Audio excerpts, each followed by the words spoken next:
with none of our championship leaders winning last time out. The Apex Racing League Prototype Championship is looking closer than ever in all of the title races. Tonight, we head to Suzuka for round 7 of the season. My name is Sam Fitzpatrick. Alongside me is David Sampson. We are here at the Apex Racing TV esports studio.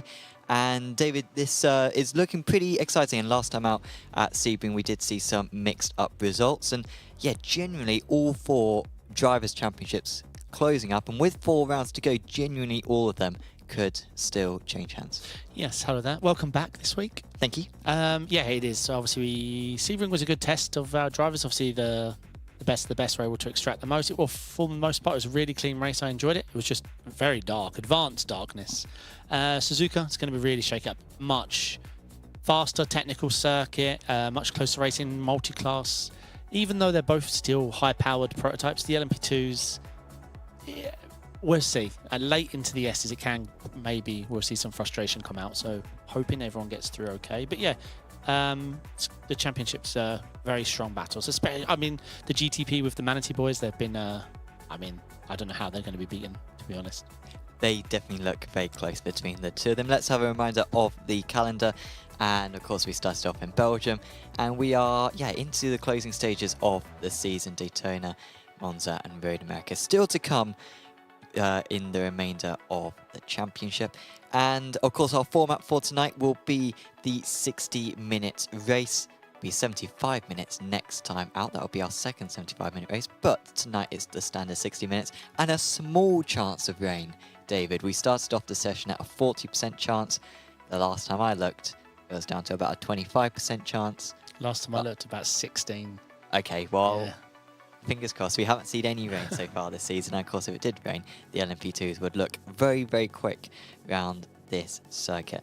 But let's have a look at our championship standings. And as you were alluding to earlier on, the Manatee guys looking very good at the top of the GTP Pros. But whilst Tamas is the championship leader, Turoshki was able to beat him last time out. Yeah, and obviously we can't, Nucera's been absolutely rapid this season, and not taken away from Seagra and Schneebel. They've had very strong, well-executed seasons. So it is still to play for. They're just proving they're getting the 1-2s. Them two are more than capable. Absolutely. So yeah, looking really good for those guys. In the GTP AMS, we've got Henning Schwebig at the top. He's only won 1 round so far this season.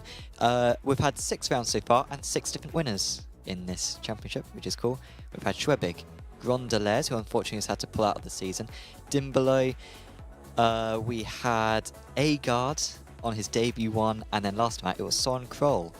He managed to win out. So yeah, he'll be looking to repeat that once again here at round 7. But yeah, very consistent results for Schwebig. And at the top of the LMP2 Pros, we have got, GTP team. We have got Manatee Racing at the top there, 60 points clear of Absolute, who have been keeping them honest, but yep, for sure. Yeah, Manatee still fairly far clear. Yeah, and they're working so well as a team. They don't fight each other. They're obviously working together. It seems very far-fetched for them to be beaten at the moment, unless the competition really can put something down and rob the 1 and 2 spot from them, not just one of the spots. Absolute looked very good in practice the last time I looked, so maybe there'll be a chance. I've just checked again, and it is Manatee 1-2. Now that I've just checked again, so yeah, probably not.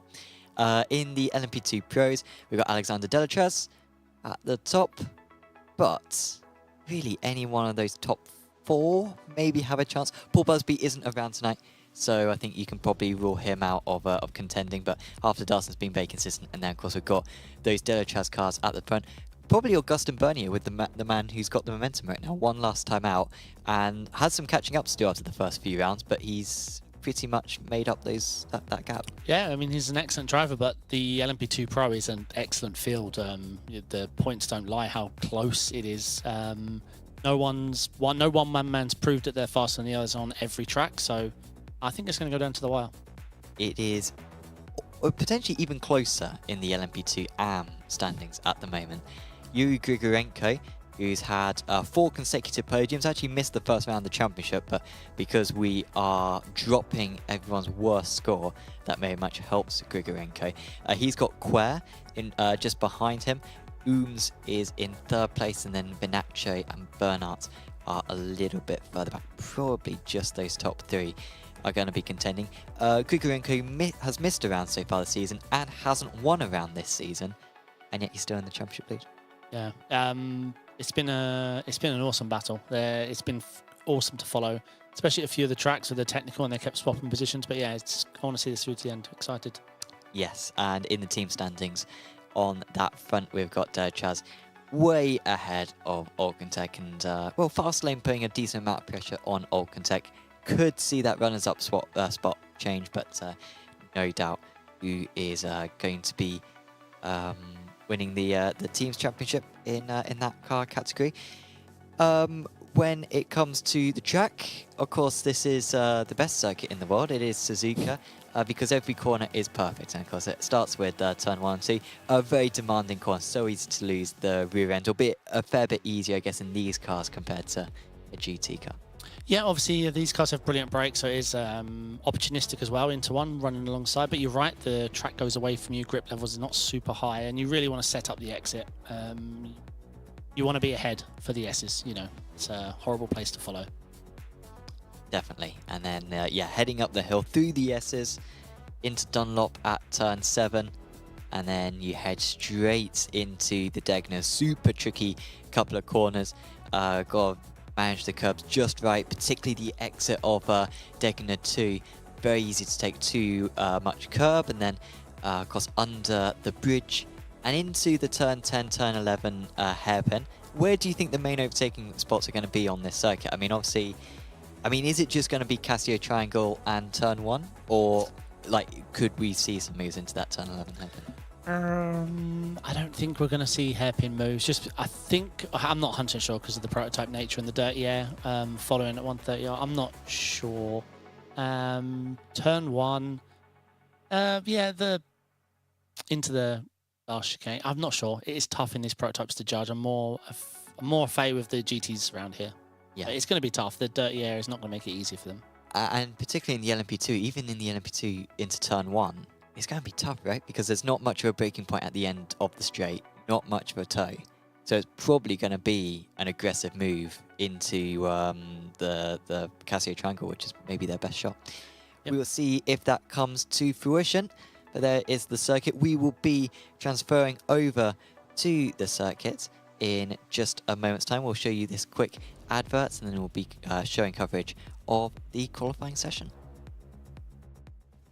Are you struggling for consistency in your sim racing? Does your iRating look like a roller coaster? If so, we have good news for you. The way to get more consistent is to first understand what you're doing differently than the professionals. And VRS is the answer. With our competitive subscription, you will have the telemetry, setups, tutorials, and everything else you need to fully analyze your driving. Our data packs and the ability to compare your driving with the best in the world will show you exactly where to adjust your inputs, change your driving line, and shave seconds off of your lap times. And our powerful and precise Direct Force Pro wheelbase and precision pedals are being used by some of the world's best drivers. All these champions agree that VRS hardware is not just the best on the market, it's also priced well below the competition. So if you're looking to upgrade to direct drive and the best pedals in sim racing, VRS is your answer. If you want to get better, get faster,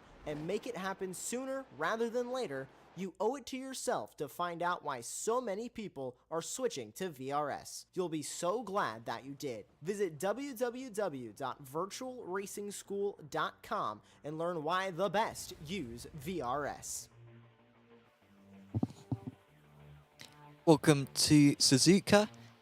We are in the very early stages of qualifying. The drivers just going out for their qualifying laps, and of course it will be the first 10 minutes for the LMP2 drivers, both Pro and Am, and the second or the final 10 minutes for the GTP drivers.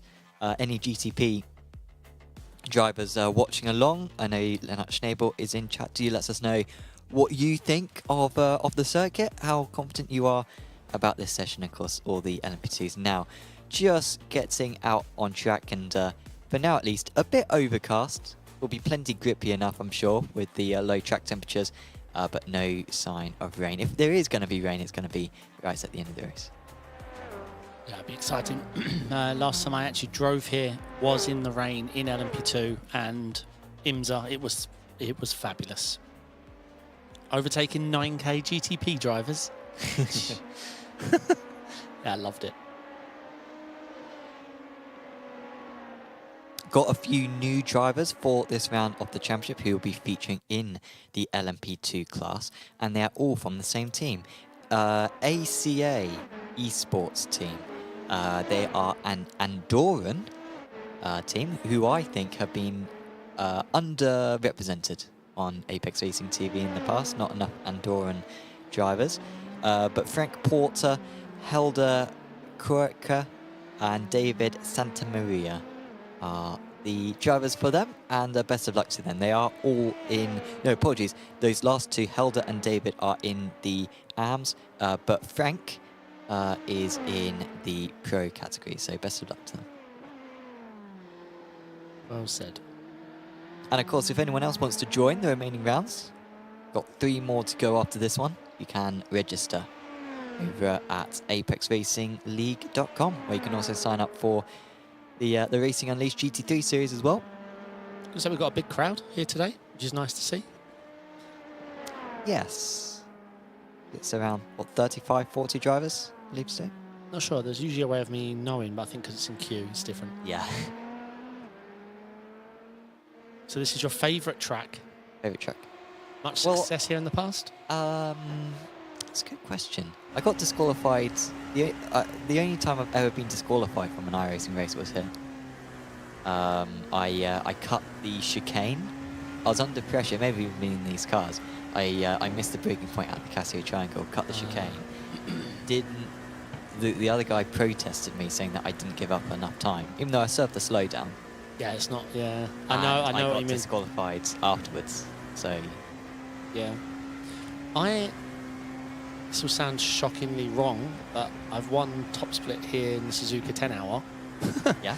It wasn't the main time split. We did do that one, but we got wrecked early in the race. We went again, and I happened to just be with Gustavo, TK, Bruno Tacamo, a rather strong team, but my job was to just, well, not pin it Sure. and hit the fuel target.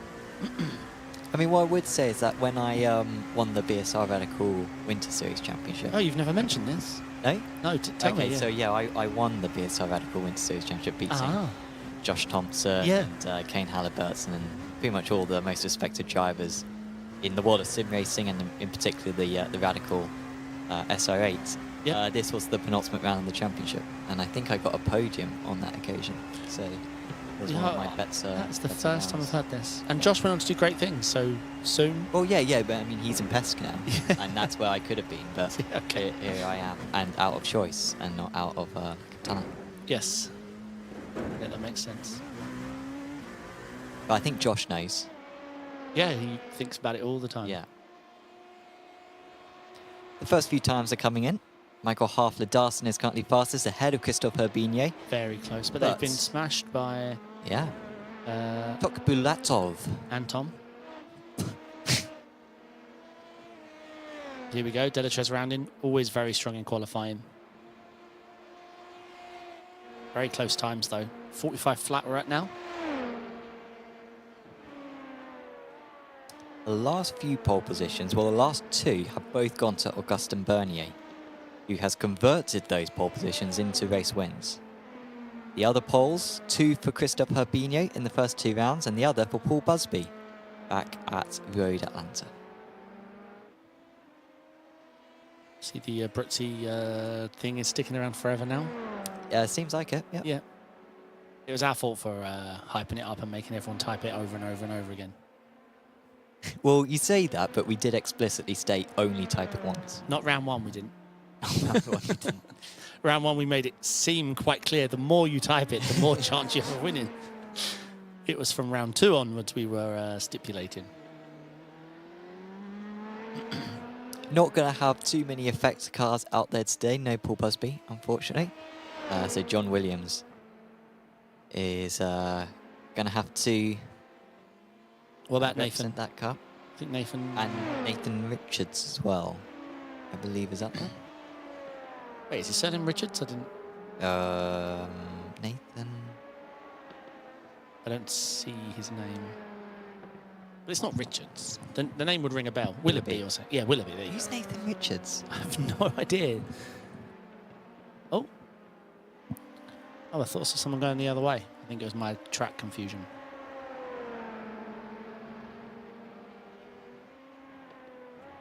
That's going to bother you all night, isn't it? No, I've Googled it. It's a Marvel superhero, apparently. But I don't think... I think I've just... I don't know where I got that one. The Jazz then still 800s clear. Seemingly the Jazz doing a couple of push laps. Some of them are. Some of them are not. Harper Darson's starting a quick lap himself. Grassetto currently top of the LMP2 AMS. He was one of our favourites for the title. I think he may have even been your pick for the title win at the start of the season, but it has not been a great time for the Italian. He finds himself much further down the championship order than he would like. So, yeah, needs to prove something tonight. Yes, indeed. It's been tough in LMP2 AM, right? Yeah. Yeah. Yeah, he's in 13th. Yeah, that's a big surprise. He's had a DNF. I don't know what that result is. Like a 6th? So a DNF, a 6th, a DNF, a DNF, a did not start, and a 7th. Oof. Yeah, he's definitely got the pace. Mm. Some very tight top 4 separated by 1.2 tenths. Sabinio, Hofdarson, Anton, and Tetras.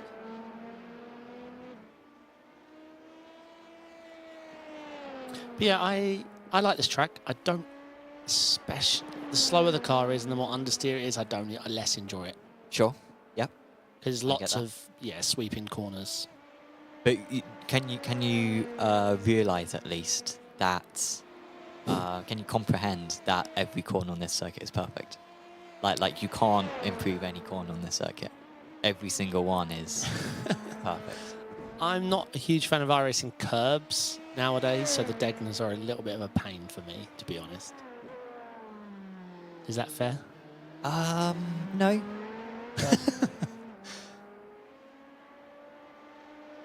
There we got Eurosum's cam again. Looks very bright on his screen, but that might just be a camera set, to be honest. I think it's focused on him. Great livery on that car. Max Speed Racing. Yes, indeed. He is currently down in 16th place, but we have seen Ooms move up the order as the race has gone on. One back at his home race at Zolder early on in the season. Yeah, he's been a quick dude. I think he's doing quite well in the championship. I want to say P2, but I'm not sure. No, you're getting confused between him and Quare, I think. He is P3. But yeah, has finished on the podium at 3 of the 6 rounds so far this season. There is Clement Quare, and he now moves to the top of the LMP2 AM qualifying. He's ahead of Fabio Grassetto until Grassetto improves himself and puts himself ahead of one of the ACA cars, ahead of Tim Perry, who's been a very good qualifier so far this season. And yeah, not far behind Augustin Bernier. So a good lap there from Grassetto. Well, at least Clement isn't too angry about it. He was having a good chuckle to himself. He was indeed. I think he realised his camera came on as it happened. Yeah, Tim Perry's done excellent in qualifying. That's not to say he hasn't done bad in the. That's not to say he's done bad in the races, but I found him at times almost out qualifying himself skill-wise. So that's a great place to be in. But no, he's been very solid in the races. When you're racing in the officials, do you? I mean, obviously you want to maximise the result, but do you enjoy the challenge of being on the defence, like being out of position on the defence, or being out of position gaining places?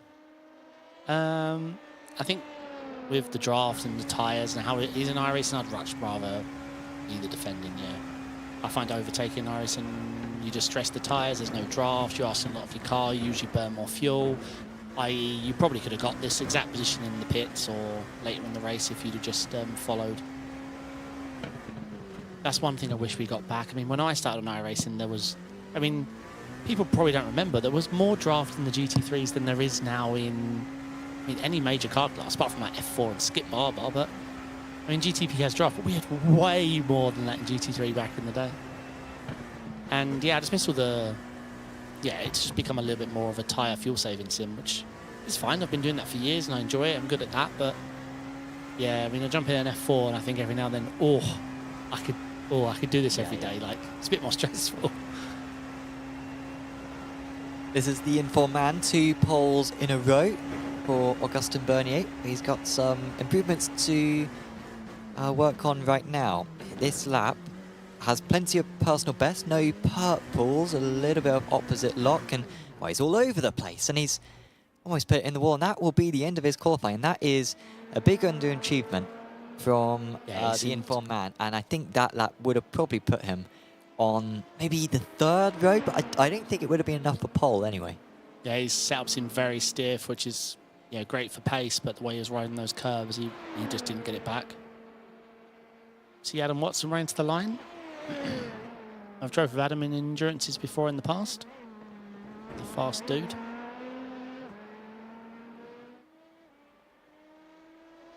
Let's see where he can put himself. Currently P3 in LMP2M, and that puts him... Oh, he's pro. Wait, of course Adam's pro. 10th. Well, that's why we haven't seen his name. I forgot he was an LMP2 Pro. It's a very tough field in LMP2. I'd say the toughest. Yeah, you've got the Manatee boys in GTP, but there's 2 of them. And you got the... But in LMP2 Pro, when they're all there, I think it's the hardest battle on the track. And I think genuinely as well, just the LMP2 is a car that it's easier to get to the ceiling of, perhaps. So you're going to have closer times as well. Usually in the GTPs, we see wider gaps, even amongst very highly I-rated drivers. Danny Solo in chat. You know what the entirety of chat wants? We want Apex Oval. Maybe, Danny, maybe. Adam Watson very much supporting a Mazda race around here. Very much a Gran Turismo combination, I think.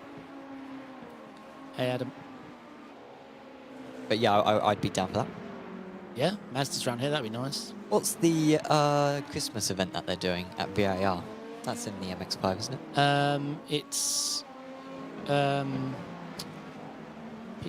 I think it's like a production car challenge endurance special. Yeah, it's on like the 28th of December. And yeah, I think those low-speed cars having a proper big, like, special event. And you got like the Raw, haven't you? Yeah. But it's not quite the same. I'm gonna rock the Mazda. Yeah. The defending Jimmy Broadbent 23-hour winner, you know. Got a good record in the Mazda. Yeah, exactly. 1 for 1. So what's the risk? I love VIR. So it is a good circuit, yeah. So Norbert Damas setting the early pace, but Lennart Schnabel, who of course took pole at Interlagos a couple of weeks ago, they're all coming to in. 3rd. Nucera with the first big jump, 4/10 out in the lead. Sotil just behind. Kroll with another good lap there. 2 wins in the last 3 races for Soren Kroll. But yeah, in practice, it was the Manatee guys at the front. So you would have to put them as the favourites. But yeah, the Absolute guys also look quick. But you're allowed off tracks in practice, remember that. True. Those deadness are... It can be quite a pain in GTPs. Alright, let's ride on board with Seagrope. Had a strong season. So he gets down to 3rd, 2nd, back up to 3rd. So he just used 2nd to slow the car. Let's see where he sacrifices. That's what it's all about, sacrificing this. He's pulled 3rd. I think he's overusing 3rd gear a little there. Too much engine braking. I think in these replay modes can be sometimes quite bad for my racing. Right, how committed? Does he lob over the curb? He does. Nice. And late in the apex, but keeps it on track. You have to be careful here not to overslow as you get off that off camber and it tucks in. Kind of little deep, good traction. Good lap this. This is going to put him, so far on this lap, he is matching the pole sitters. Here we go, it gets real technical now. Comes in 4th, down to 3rd. Bit risky on the curb. Second. Nope. Nope. I think he lost the rear end as well. In second gear can't be it. I mean, I haven't driven his car in a little bit, but right, this should just be flat, right? And hold the inside. Literally just, yeah, this is just ridiculous, isn't it? And here I'm not sure how much curb usage you want in a GTP. Probably a lot on the exit. Well, this lap is looking good. This should be good enough for the front row of the grid. And it looked tidy through the final chicane as well. Where does it put him? And there it goes. 0.3 of a second away from the pole sitter. Yeah, I think he lost a lot there in Spoon, is it? Yep. Yeah, second gear, losing the rear. Trotsky warming his boots.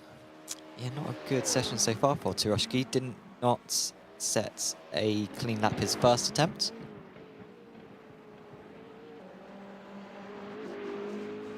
And of course, beat Norbert Hamas in a one-on-one fight for the first time last time out. Every other round that they have both appeared, he's always lost out. You weren't here, just remembered. Trotsky disappeared for almost a whole lap. Of course, yeah. Almost a whole lap. We'd actually wrote him off. Then he came back. Like, it's got to be one of the longest disconnects I've ever seen. But he still finished second, right? No, sorry. Trotsky disappeared. Sorry. Trotsky disappeared. Sure. And Trotsky won, yeah. I think Tamas was too scared to go near him, to be honest. Who else is doing good laps out there? I'm not seeing many personal bests. I think a few drivers in the GTPs went back to the pits. I think Tamas has set up a good one here. Maybe we could ride on board, take a look at Norbert's lap. This is bound to be a strong one, let's see. Right, let's see if the gearings are slightly different than I envisaged. Does he hold third? He does. Right, let's see where he sacrifices here, because you've got to sacrifice something. You cannot have it all in these S's. Let's get nice and tight. Okay, he's in fourth gear. Keeps fourth gear. Okay, he's just shifting down on the exits. Okay, you want to get your throttle down all the way. You want to be just carrying max speed all the way through here. Ignis is just about knowing your car, the curbs, and being committed. So see him chuck it in. Nice. Sounded horrible, but nice. Nicely done.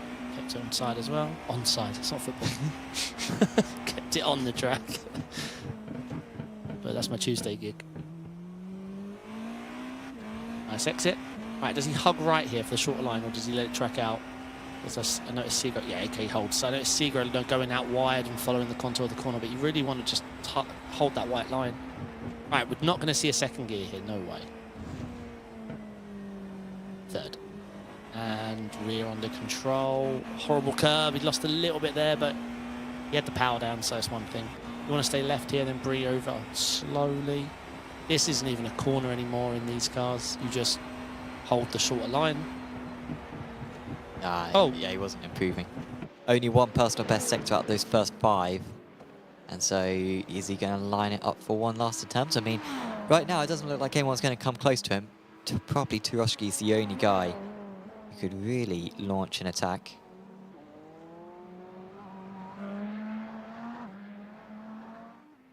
And Schneebel going for another one. Yeah, it's a good track to follow prototypes. I think it's a good track for prototypes, really do. So Turoshki's down in 13th place at the moment, as it stands. He needs a hefty improvement. He is currently on a lap, though, so he might still be able to get on the front row. Yep, running out of time. Yeah, this will be his last attempt. Origi up to 2nd place. Great lap for PS competition. That is not far away from pole. Okay, Matt's timed this well. He gets one more lap. Down in 8th, 2nd in Am. I had to think about that for a second. So many colours. Simone Nise with 2 personal bests so far on this lap. He's not going to have time for another one. No. This is pretty good. I think this will be good enough for P3. I don't think he'll get him ahead of Origi. As Turoshki does move up into 3rd place. Not quite as good as what he'd hoped, but it's better than 13th. Can Nucera get ahead of him? He can go up onto the front row.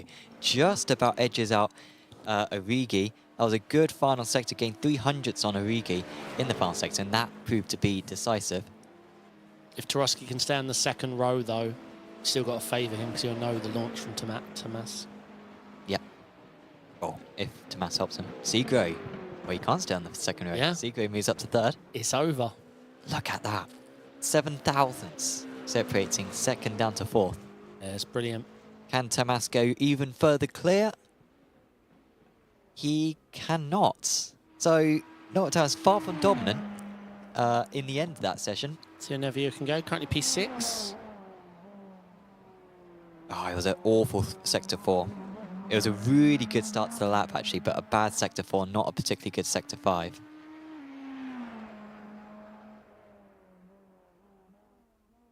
And he stays in 6th place.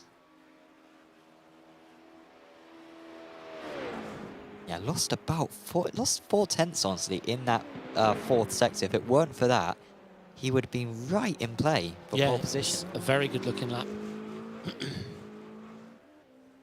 Soren Kroll going to be one of the last to cross the line. This is looking like an improvement for him. But it's not enough to move him up a place. Gained by a couple of hundredths, but stays behind Benand and Baker in the AMS. Can Longfellow get up any places? Decent lap for him. But he fell away as the lap went on. 2 personal bests at the start of the lap, but he ended up some 3 tenths short of his best efforts. Yeah, P6 for Philip. So in the end, 2 fairly predictable pole sitters. We've got Tamas on pole and Delachaz on pole. However, I said Delachaz was a predictable pole sitter. That is actually Alexander Delachaz's first pole of the season. He's championship leader. He's won a race, but hasn't took a pole position. So that's a good achievement for him. Yeah, indeed. And obviously in the AMS, you got Bernard and Fabio Grassetto, who's hopefully going to break that pole streak. Yes. That's actually Grissetto's first pole as well. I'm surprised that that's his first pole. But yeah, very good performance from him, delivering on the promise that we've seen so many times in various single-seater series and the prototype series in the past here on Apex Racing League. Shouts out quickly to one of our sponsors. And of course, the Apex Racing Academy is one of the sponsors for this series. And if you want to get faster in the GTP cars on iRacing, as well as GT3 cars and touring cars and rallycross cars, single seaters as well, do check out apexracingac.com. You can get yourself a bronze, silver or gold subscription, and you can also sign up to our free Mercedes GT4 data pack as well. Just check out apexracingac.com. There is a link in the description below. But let's go to the grid to see what the pecking order is for this round of the season at Suzuka. Tamas is on pole ahead of Nucera. Segro, Origi really with a fantastic qualifying there. Terushki got work to do. He'll probably take 2nd place tonight, honestly. But he would have been hoping to beat Tamas at the start of the day. There's Nevio Sotil. Lennart Schnabel in 7th place. There's Anthony Benan. Great qualifying for him. Top of the GTP AM drivers. In 9th position, we have got Matt Baker, then Soren Kroll, Henning Schwebig, Kritsada Thasang, Jack Wells, Philip Longfellow, Mads Luritzen, Federico Crisafulli. And then in the LMP2s, we've got Alexander Delachaz with his first pole position of the season ahead of Anton Tokbulatsov, Michael Harfler-Darson, Christoph Herbinho, John Williams, Henry Joslin, Augustin Bernier, and Frank Porter-Ruiz. There's Matthew Crisp and Adam Watson. Fabio Grissetto is top of the LMP2 AMS ahead of Tim Perry. He's a little bit further down than he's used to on the grid.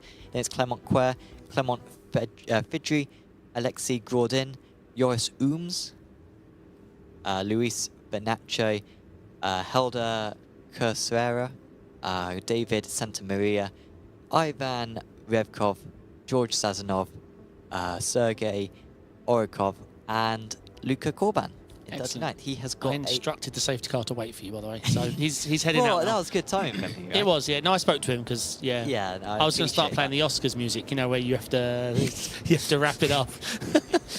Well, we so need that in our ear. Well done. Thank you. I wouldn't want to do that. Did you do that last week? No, Jamie actually wanted to because I did the intro and Jamie and how literally. was his pronunciation like? Again, like you, I think he's confident when he's wrong. I didn't know. That's how I feel about you. No, yeah, you seen through my. I was hoping that veil had. No, I like the vow though. You are I think you're wrong, but you're so confident that even I agree. So Yeah, I think that's a really important thing to have when it comes to those names. Yep. I mean, I just use the first name when I can't. Yeah. So there is Tamas. We've got the slightly longer pace lap. It used to be that they gridded up just before 130R, but we've got a bit more time. It is a very long start zone here. It's basically between the finish line and the start line. So there really is a lot of control for Tamas. It should help him out quite a bit. He could just wait until they get to the finish, to the start line, sorry. And there'll be a very short run to turn 1, or he might go early. Let's see what he does. Either way, he should be safe into turn 1. The Surely early as possible. So he can't go in yet. That's the DRS line, but that checkered flag there. On the start line. Now he can go if he chooses. Everyone else has to wait. He's going to wait, and it's that line at the end. Okay, now he goes. So he did leave it quite a long time, and he gets away to a good start. The teammates keep in the same order. In fact, there hasn't really been any changes, but they do get very close for second and third. Here come the LMP2s meanwhile, and Delachez is also going to leave it very, very late. Oh. He now goes to some aggressive moves just behind him. Tokbulatov defending hard. Looks like it's a good start for Hubinho. Hubinho might be up into second place. A sweeping maneuver from the man who starts it in fourth, and he's straight away up into second. That was a risky move, but it has worked to his advantage, and it's a Delachez 1-2. I wonder how he knew when to go. It looked a bit like he knew when the leader was going to go. Yeah, that looked, what would they say in F1? Manipulated. Choreographed. Yeah. That's the word I like to use. All the way safely though. He says, "Oh, that was close." This is going to get, yeah. We've already seen a couple of knocks, but that's Soren Kroll, who's up into the lead of the GTP AMS. He's got ahead of Anthony Bernand. Great start for Kroll, looking for his third win in 4 races. Yeah, very solid start. Just trying to see if we've had any victims. Henry Jocelyn is in the pits, and Fabio Grassetto getting past. Oh, and Federico Crisafulli. Something has happened. Or he didn't start. I don't think he started. Yeah, I don't think he made the checkered. Checkered? No, green.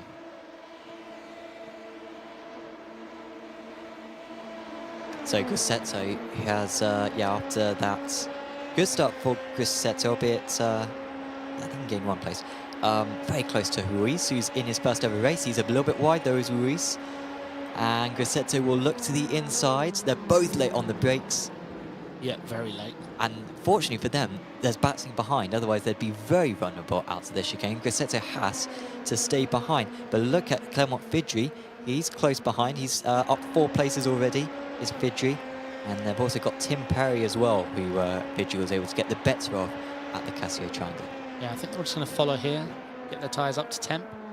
Oh, a little deep. This is going to give Tim Perry a look, but I think he's just going to follow. We really want to set these moves up, especially early on. We're 2 minutes into a 1-hour race. And this is going to be, I assume, quite hard on the tyres around here, the corner starts. I really do think they're going to have to be careful. Will be eased by the cool temperatures, but true. Although it has got a bit warmer, it's up to 73 degrees Fahrenheit track temperature now, and very sunny as well. The risk of rain seems to have alleviated, so we will have to hope that we get rain in one of the remaining 3 rounds, because we have not had a spot of it all season long.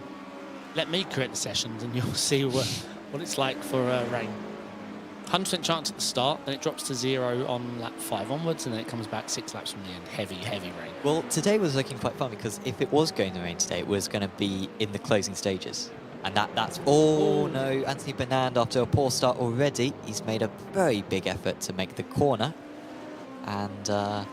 strange, because he should just probably taken the slow than Oh, really... absolutely. But then, you know, when I did that, I got disqualified, so you got to be careful. Yep. You did Leclerc. Oh! Yeah, he felt robbed of that. And he's gone deep. Very deep. He'll be back soon. Yeah, right, he's got his teammate behind. What did Leclerc do there? Suzuka, Verstappen, was it lap before white flag? He just locked and went completely straight on. Completely Was that straight on. last year? Yeah. My F1 knowledge is getting bad. It's getting shaky. Need to read up.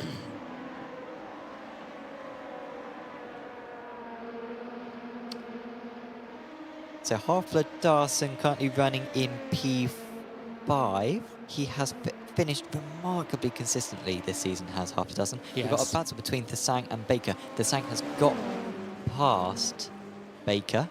There he is. Halfblood Darson has a knack for one thing. Lap before white flag and white flag, he's got to be the man who's gained the most positions this season by far and away. Usually on the Delatraz guys, either fighting, running out of fuel, making a mistake. Yeah. We've seen this 2 or 3 rounds this season. This is going to be good. Thesang made a mistake, went straight on at Spoon, lost the place. And these guys have got so much grip that they can go alongside here at 130R. It's awesome. And it's not particularly stressful for either of them. And Thesang does lose the position eventually. So Thesang accidentally picked the Acura and then stuck with it. No, he accidentally picked the Porsche for 1 round. Oh, and then he went back. to the Acura, okay. yeah. Okay, replay's coming in. This is Herbini around the outside. Very committal. It's good that he was that far clear. If he was any further behind, he would. So this is what happened to Augustine. What an avoid. He was leaving nothing to chance there, was he? What an avoid. Yeet. Yeah, I love that. Did he keep that place? Well, everyone else behind had to lift and move out the way. He So did yeah. keep the place, yeah. Ooh. Who was that, sorry? Sazonov, Sazonov. Oh, yeah. Santa Maria. Did we find out what happened to Henry Jocelyn? Or did he not grid either as well? Because I see Chris Foley. Ah, right. Jocelyn was the one who spun in front of Augustine, of course. Yeah.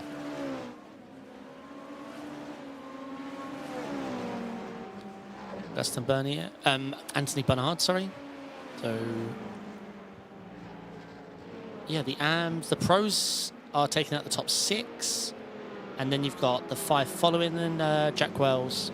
Jack Wells has been struggling in the pro division in LMDH, but speaking to his teammates, he's here to help out, learn the car, I think. Well, he won the first ever GTP AM championship in this series, and after that he is not eligible. Mag Performance is dropping. Nevio Soto is proper dropping. Well, Christopherly has jinxed it, hasn't he? Because he's just put in chat Forza Mag Performance. So congratulations, Federico. Yeah, they've had a bit of a nightmare season, unfortunately.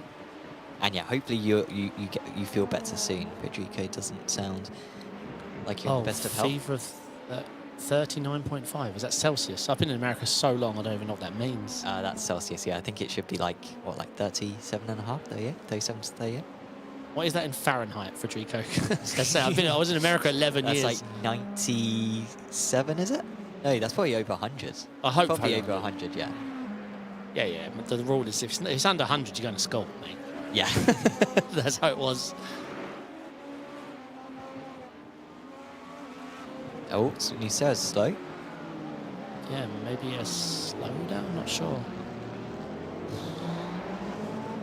And Origi is almost past. It's almost as though he's letting past Origi. But now he seems to be fighting more. Oh, he's lost it. And Origi's back up to the 3rd place. I don't know what was going on there for Nucera. Yeah, and I wonder what happened to... where's he gone? The mag driver. I can't find him now. Sotil. Yeah. I think it was in the last chicane. I'm assuming he went straight on. Big slowdown. That's what I'm guessing. Okay, we have that replay ready. Oh, he got on the grass. Please don't go back to the track. Yoinks, yeah. I'm a big fan of these narrow circuits. I think it's so much more... There's so much like higher sense of speed when you've got a narrow circuit compared to a Silverstone, which is just super duper wide. Yeah, Staying close in the LMP2 Pros, Delachaz half a second clear of Herbinho. Tok Balutov doing his best. Staying close, he's just about a second behind. It's not really any big deal about draft or anything, so he doesn't have to, it's not a certain gap that he needs to stay within. I just checked the temperature, 103.5. Yeah, that's no sim racing, that's rest, water, rest. And you're allowed to skip school. Federico saying yes, Celsius is used here in Italy. I mean, it is used everywhere, Federico. It's just besides from the place that David used to live. Problem is I learnt both, now I don't know what to use. And that goes for everything, measurements, temperatures. You should start using Kelvin. Get the clean sweep, the trifecta. I'll tell you one thing America did use that I do miss for cooking and water and stuff, cups. Cup is a unit of measurement over there. Yeah, but we... well, and you just have... what cups? Yeah, but they have a cup, a unit of measurement cup, but it's just, it's a nice size, that's what I mean. Sure. It's a good quantity. So I still know how to cook gig of rice based on cups of rice and cups of water, so. Okay. Oh, is it like a ratio thing? Exactly. What is it, like two cups to one? Yeah, exactly, yeah.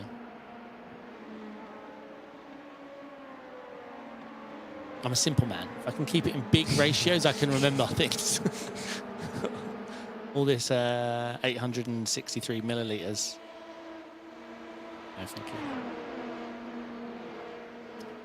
Ruiz is coming under increasing pressure from Matthew Crisp. They're both up one place. Clement Fidry is up 5 places. He's just behind. Fabio Grassetto is still leader of the LMP2 AMS. He's close in their tail as well. That battle with Origa and Nucera has really detached them. They're almost 4 seconds back, and Seagro's hanging onto the back of Tomas. So Tarowski, who has been caught up in this battle with Origa and Nucera, puts him right down the pack. I mean, Tarowski's almost 6 seconds off of his teammate, and if we think all season long, they've barely been separated by 6 tenths. So yeah, this Origi, Nucera, I'm not sure what happened. Based on what I saw, it looked like maybe Nucera got a slowdown, and I'm not sure. I wouldn't be surprised if Tarowski is the first driver to pit. You could pit now and get to the end of the race. But if tyre wear is an issue and they want to take tyres at their pit stop, then you would rather leave it till the halfway stage. I mean, Tarowski, yeah. I mean, he might come out in LMP2 traffic as well, which one could argue is even worse than the traffic he's already in. Yeah, it's not an easy situation he's in, for sure. Needs to be careful that Schnabel doesn't send one. But nothing to lose does Lennart.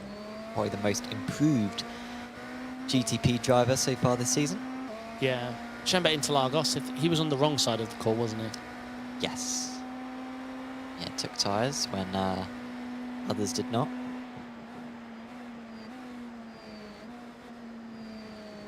Sounds like some fuel savings going on.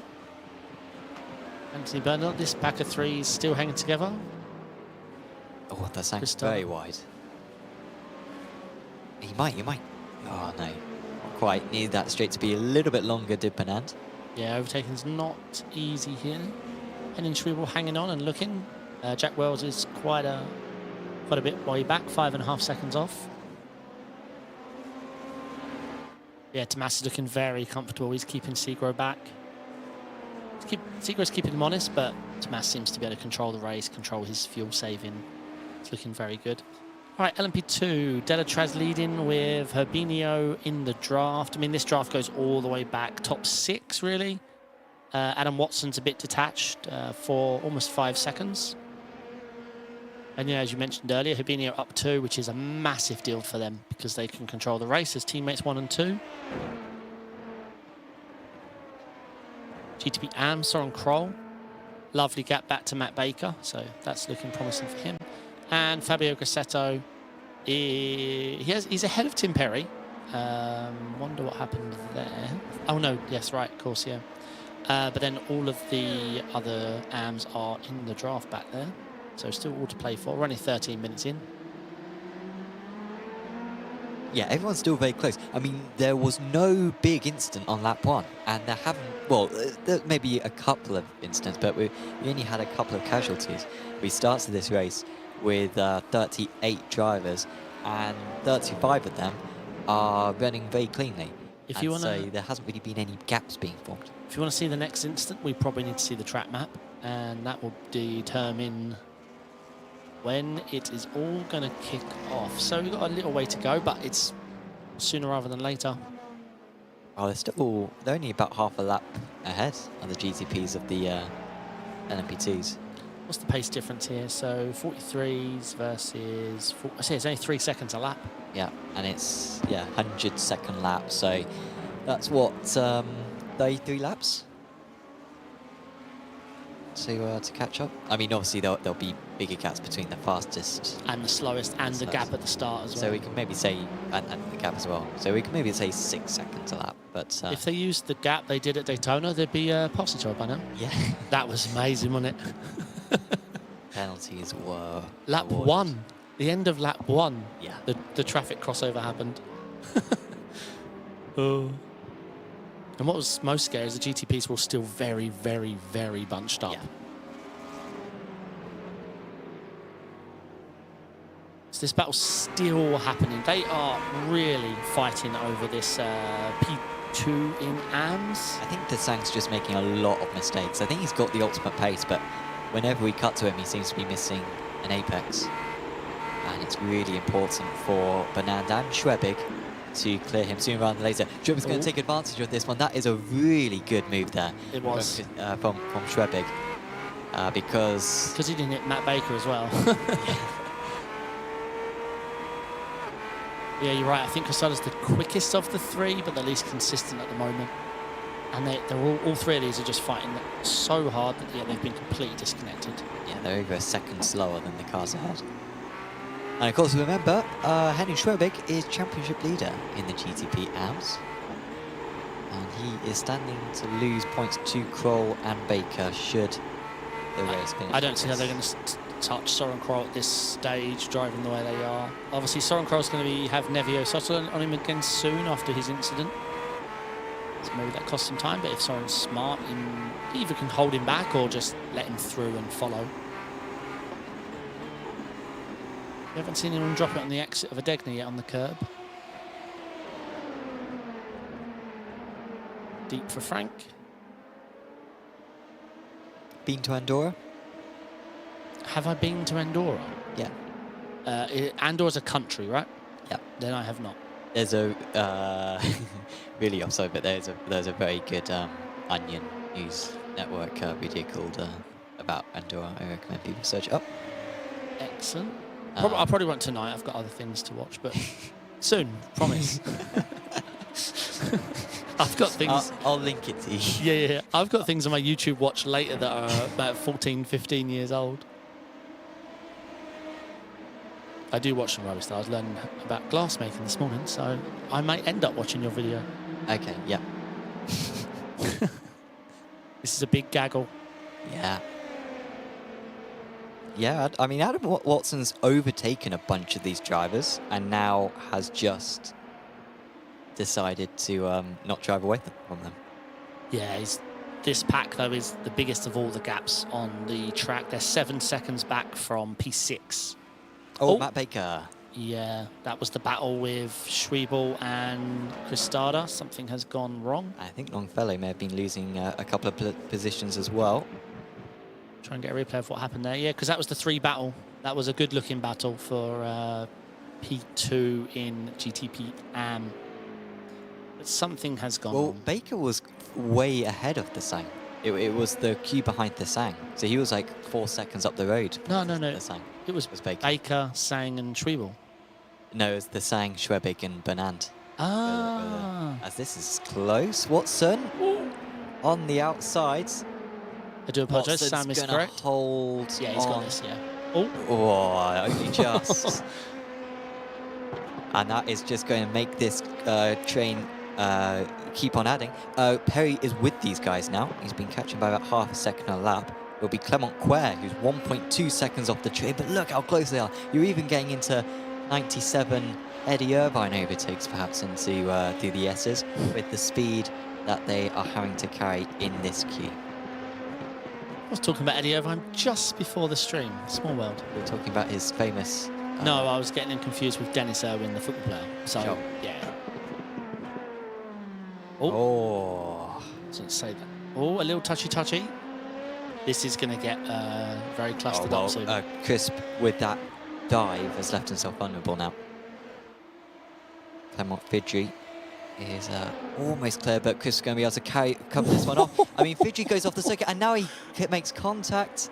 Yeah, that needs looking at, unfortunately. Well, I honestly think that was all Fidji. But from first glance, it looked like Crisp was... You don't think Chris overly defended a little late there in reaction? No, I don't think he defended late because he's moving... Do not say first to Apex, I swear, Sam. There will... He earned the corner. The Sang is off, though. Oh, that looked And awkward. Baker gets past him, and Baker will be grateful for that because... All right, we'll take a look at the instant there. I just hope he didn't move in reaction, that's all. Well, I mean, he saw... No, I don't think he did. Well, he sort of did. But I think it's fine. Oh, this is too wide. What is going... Come on, guys. It's a really wide straight. I don't... The drivers have just lost their minds. I think Tim Perry almost went bowling there. He touched the guy to the left, right. Yeah. So Perry has just gained a place on Crisp, right?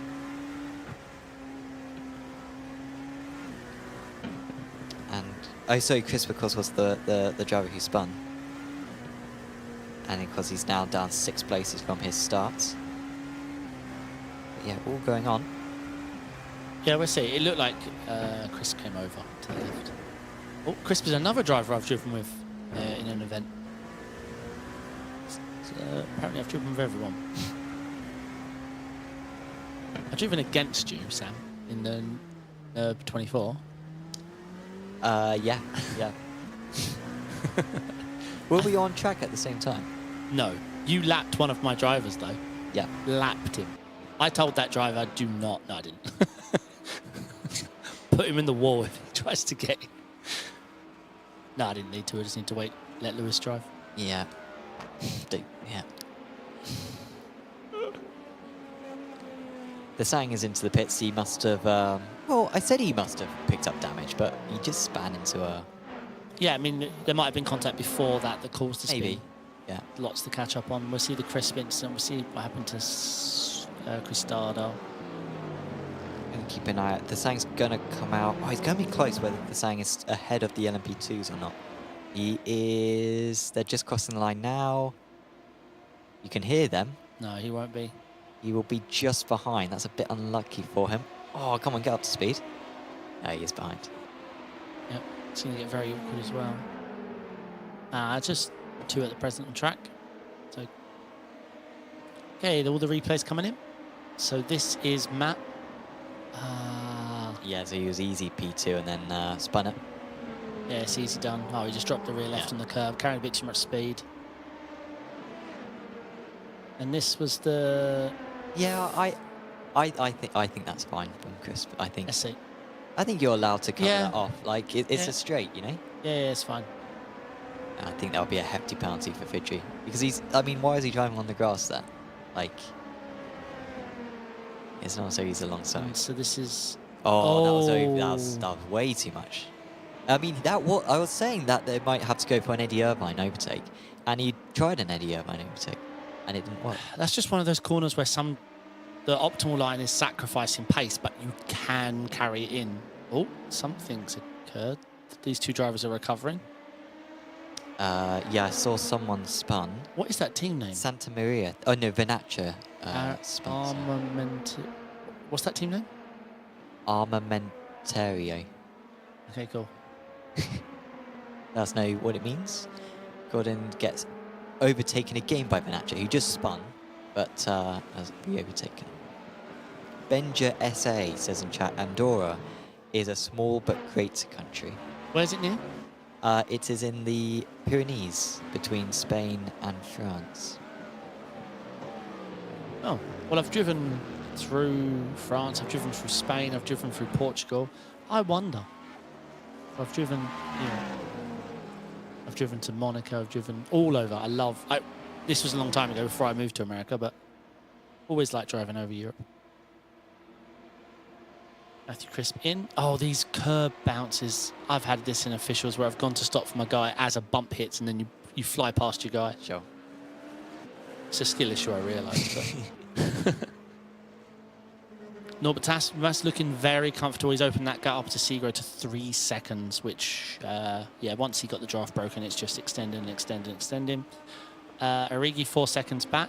And then we've got Leonard Schneebel, Tarosky, Nucera.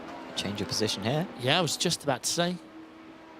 Kroll would be smart to follow here because he's got this win locked down with almost a 9-second lead. So he just needs to follow Nevio. Perhaps not Nevio's line into the last chicane, but yeah, frustratingly for Kroll is that he's only going to beat Schwebig by 1 position as it stands. I think that would be 1 extra point, and he's like 40-odd behind in the championship. So despite the fact that he's much quicker tonight, yeah, but at the moment would only be 1 extra point. With that 8.5-second lead, he can afford to be calm and collected through traffic and maximise just damage and stuff. Whereas, yeah, Schwebel, not so much.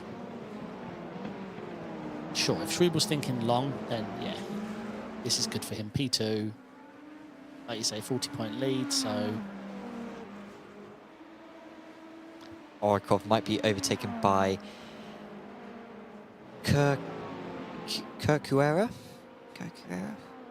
We'll go for them. He's past Kirkuera now. He's up into 29th place overall, ahead of Orikov. Satil immediately pulling away from the other driver. This GTP P3 backwards is very close. I'm surprised none of them have pitted yet. Very I really close. thought Tarosky would have pitted by now. I mean, there were, what, 4 drivers within a second of each other? Here we go, on screen. Very close. No, it's all right. Oh, no, it's not all right. Schwebig made a mistake and is now under huge pressure from Benand, and Benand has got past, but they are very close to one another. Benand going all the way to the inside of the circuit. They've got a rogue LMP2 as well to deal with, and Benand has been able to get that move done on Schwebig. Yeah, and Benand's still on a bit of a recovery race, but now only down 1 position. I forget what happened to Benand. He... But you are right, something happened to him. was it deep in 1? I'm trying to remember. I think this Manatee livery is the first green livery that I quite like. You heard it here first. I think I've said it before, but do you not like the Jaguar 2000 and early 2000s livery from Formula 1? I am checking. I'm trying to think of other good green liveries. I mean, the Kick Sauber one, I don't mind. And as a Hulkenberg fan, I'm going to have to grow to like it next season. No, I don't like the Jaguar early 2000s livery. Okay. An unpopular opinion, I think that, but anyone agrees last night? This is very close for Tarosky. This is as close to an overtake that he's come, but when it comes to the Casio Triangle, especially in these very wide cars, it's tricky to force a manoeuvre. For sure, and these guys have been with each other for so long, I think they're just being smart. Benacci, who has had a spin a few laps ago, comes into the pits. Still yet to get to halfway. And interestingly, taking tyres. Might only be 2 of them. They get 2 tyres free, basically, but can also pit for 4 tyres if you feel like the tyre degradation is high enough. I think I know the answer. I'm gonna ask our production crew what the chance of rain is at the moment. And I hope, I'll take anything which is above 1%. 0. Well, you can. Well, that's current though. Ah, There's you want 20% chance of rain, so it hasn't. It's gone up again since you last. before the What's end that? though, because sometimes those projections can show way out into the future, unfortunately, like 3 hours or something, can't they? Oh, might have a move here. Oh, That's he went quite deep. really good drive from Adam Watson. It was. In comes Costado. Wait, he's already been in, isn't he? I think, yeah.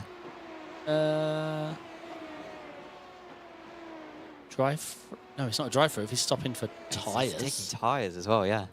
Don't know. Was his first one a drive-through? No, it's too long for a drive-through. I'm not sure. So 20% chance of rain. However, that 20% chance of rain is 15 minutes after the race. Yeah, that's the problem with the... I wish the iRacing system took into account how long the event is that we're in, because we don't care about after the race. We've got a 12% chance of rain before the end of the race. All right, we've got some traffic management going on. Origi getting past an LMP2. So now it's time to watch all the action. So yeah, question how close they're going to be on the end of the S's, because the LMP2s, yeah, here we go. This is where I think where the frustration might start. I thought Toshki might have a chance there. Because the LMP2s are pretty fast for all this section. You just need to get very committal. Is Tarowski going to take a look? No, surely not.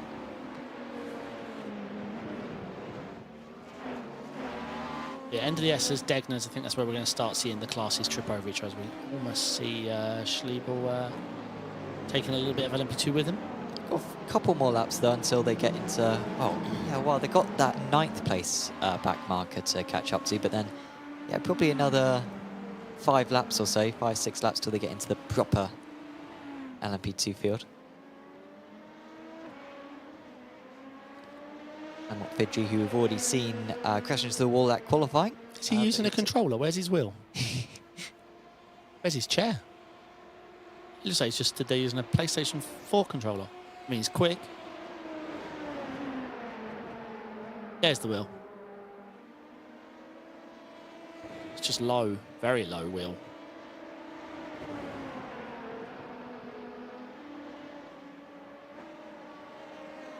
Tim Perry with a bit of a quiet race, but Perry's ahead of all the amateur drivers at least now. Quer is top of the LMP2 AMS, ahead of Grassetto, who of course has pitted as Grassetto. So I think once the LMP2 AMS all make their pit stops, I think Grassetto will retake the lead. Yep, good point. Norbert Tomas extending that lead, Seager extending his gap. Tarowski really wants to get that move done. He's following very closely. Both of these drivers have pitted so far in this race, but Orikov had a much shorter pit stop. He was stationed for 24 seconds, Benaccio 31 seconds. I can only imagine Benaccio just filled the tank to the brim and did not take the fuel that he needed to get to the end of the race. So that's why he lost time. But I think he should start pulling away, should the Portuguese, from the car behind. You been Portugal? Yes, many times. Same. Going there next year as well. Nice. Whereabouts? The Algarve. Same. Always. The same place I've ever been in Portugal. Well, I've driven through it from north to south, but yeah, that's where I've stayed loads. Nicholas Rasmussen. Very much being the David Croft here, saying that there's a decent chance of rain. Chance of very light rain at the end, looking at the radar. I have to admit, I never used the radar. I always just used that percent thing. Well, I guess the radar... Does it show intensity of rain, radar? I think so. I don't know. Never used it. Because Schneebelwin. Yes. This is important. That's early, right? Well, he was part of that battle for P3, right? Yes. Nucera, Tarowski and himself, right? Oh, and Origi, I suppose. And Origi, yeah. Evkov as well then. On the front runners in the LMP2 AMS was Revkov. Another driver taking tyres. So far, all the LMP2s have been taking 4 tyres. I thought they'd be taking 2 tyres, but seems not to be the case. Schnabel's taking 4 tyres. Of course, it cost him back at Interlagos, but he's sticking with it today. Oh, you know what? Schnabel's stationary for a while. 29 seconds. That's a very long time. I wonder if he's messed up his starting fuel and has had to put in a bit more fuel than he wanted to, because really he should have only needed to take 24 seconds of fuel. Yeah, I think I heard him at Interlagos, this strategy of shortening his fuel to only take the amount he needs to cover off 4 tyres. But 4 tyres is like 24 seconds. So Yeah. I wonder if he's miscalculated it. Yeah, I'm not sure. I'd never take 4 tyres for an hour race. I don't think, no, I wouldn't. Okay, replay's coming in. Ooh. This is what happened to Henning Schwebig. So he went straight on, took the slow down. Oh. Oh. And that, yeah, they got him all discombobulated. This is Soren Kroll and Revkov. Oh! Wait, was that traffic? Yeah. Yeah. I mean, Yeah, I think Kroll that's track. Revkov's. Oh, okay. Difference of opinion. Oh, that's a move. I love that. Very rarely see it. Who was the blue car? Well, that was a change of position. That was John Williams on Augustin Bernier. Jeez. That is quite a show up for the books. That is proper underdog Kobayashi. Yes, 9K oversight. driver, Yeah. and I think John's 4. 4.3. 4.2. Sorry, which one was Soren? When we were saying the different names, who was the blue car? Kroll. Yeah, I The think car Kroll ahead was went Kroll. a little. I mean, I'm not saying it's his fault, and it was a driving racing incident, but he went a bit deep. The LMP2 is allowed to exist, and he left the cars with. Yeah, maybe. I mean, it was neither of their fault. Neither of them did anything. But I mean, it's the faster car's responsibility to get past cleanly. Oh, I don't There was a car whip. There was a car whip the whole time. Oh, but... No, well, no, but you can't just leave a car width on corner Right, exit. there was a car whip plus some. Kroll went a little deep and didn't stick to the exit on the apex on exit. But as I say, neither of their fault, but... All right, another look coming in. Okay. Yeah, I mean, yeah, there's... I don't see how it's the... Nah, Revkov's getting banned. No, That's not it's acceptable. just a racing incident, but... I don't think that's... I think he's let himself down there, and I think he's let the whole series he down. gave the apex away and stayed around. No, Like, you're mad, mate. I don't know if you're being paid off by him or something, but... So till then, Yes, it's been a good recovery from the grass spin. And this will give us a better indication, I think, of the pit stop time. Because I think we're targeting around 23 seconds. Yeah. I think it's going to be the average. yeah, that's what Kroll did. Oh, yeah, there you go, 22.9.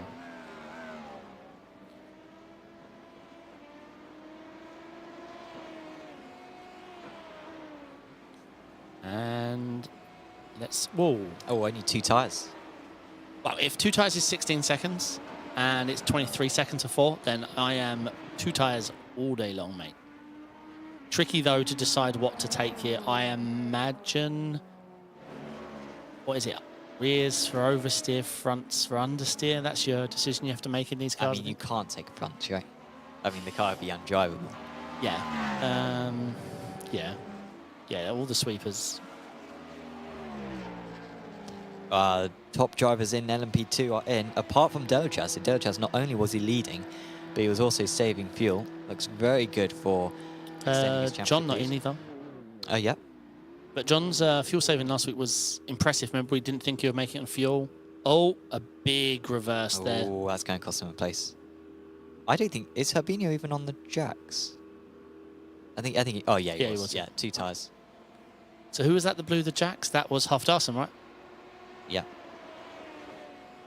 And only taking 2 tyres will give Herbinho the position. You'll have older tyres come the end of the race, but it might be worth it. And Hafler Darson behind Tok Balatov, which I think was the case before, but had he not overshot the pits, I think he may have been able to get ahead of him. That is very close on corner entry. That worked quite well for Tok Balatov, actually. I don't think so. There's no way that worked. There's no way that worked. Well, better than him being stuck behind for the S's. No, so you pit. If you pit, you don't get a blue flag. You're stuck, but you're behind them on position, right? Yeah. that looked dumb. We didn't get to actually see it, but he went for an apex when there's a car there. Luritson's made a mistake. Has yet to pit. Let Baker in. Hopefully doesn't miss his box. Yep, yeah, he missed his box. No, well, yeah, oh, no, Oh, he still what's he missed doing? it. He missed it twice. Finding the Goldilocks zone right there. Oy, oy, oy. I did mention the bumps at this track causing problems, but I meant more when I was 3K, not now. Okay, Delatraz in. We are going to see a... Ooh, John is still going. Yeah, just not going to pit tonight.